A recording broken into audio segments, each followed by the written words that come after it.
ತುಂಬ ಜನರ ಮನಸ್ಸಿನಲ್ಲಿ ಒಂದು ತಪ್ಪು ಕಲ್ಪನೆ ಇದೆ. ಏನಂತಂದರೆ ನಾಯಿಗಳಿಗೆ ನಾವು ಆಹಾರ ನೀಡೋದ್ರ ಮೂಲಕ ಅವುಗಳ ಸಂಖ್ಯೆ ಹೆಚ್ಚಾಗ್ತಿದೆ ಅನ್ನುವಂಥದ್ದು.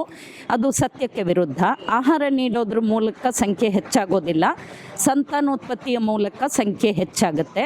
ಕಾನೂನಿನ ಚೌಕಟ್ಟಿನಲ್ಲಿ ನೋಡೋದಾದರೆ ಇದಕ್ಕಾಗಿ ನಾವು ಮಾಡ್ಬೋದಾಗಿರುವಂಥ ಒಂದು ಕೆಲಸ ಏನು ಅಂತಂದರೆ ಸ್ಟೆರಿಲೈಸೇಷನ್ ಆಫ್ ಡಾಗ್ಸ್.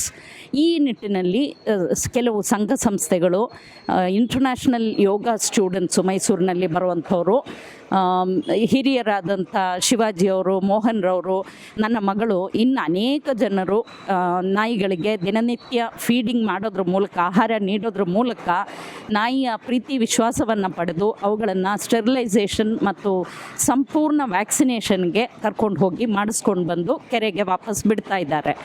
ಈ ಕಳೆದ 1 ವರ್ಷದ ಸ್ಟ್ಯಾಟಿಸ್ಟಿಕ್ಸನ್ನು ನೀವು ತಗೊಳ್ಳೋದಾದರೆ ಸುಮಾರು 17 ನಾಯಿಗಳಿಗೆ ಸ್ಟೆರಿಲೈಸೇಷನ್ ಮಾಡಿದ್ದಾರೆ. ಹಾಗೆಯೇ ಒಂದು ಇರುವಂಥ ಅಂದಾಜು 80 ನಾಯಿಗಳಲ್ಲಿ, ಅಂದರೆ ಇಡೀ ಲೇಕು ಮತ್ತು ಈ ಟೋಂಗಾ ಕಾಟಿನ ಪರಿಸರದಲ್ಲಿ ಇರುವಂಥ ಒಟ್ಟು ನಾಯಿಗಳು ಅಂದಾಜು 80 ಇವೆ.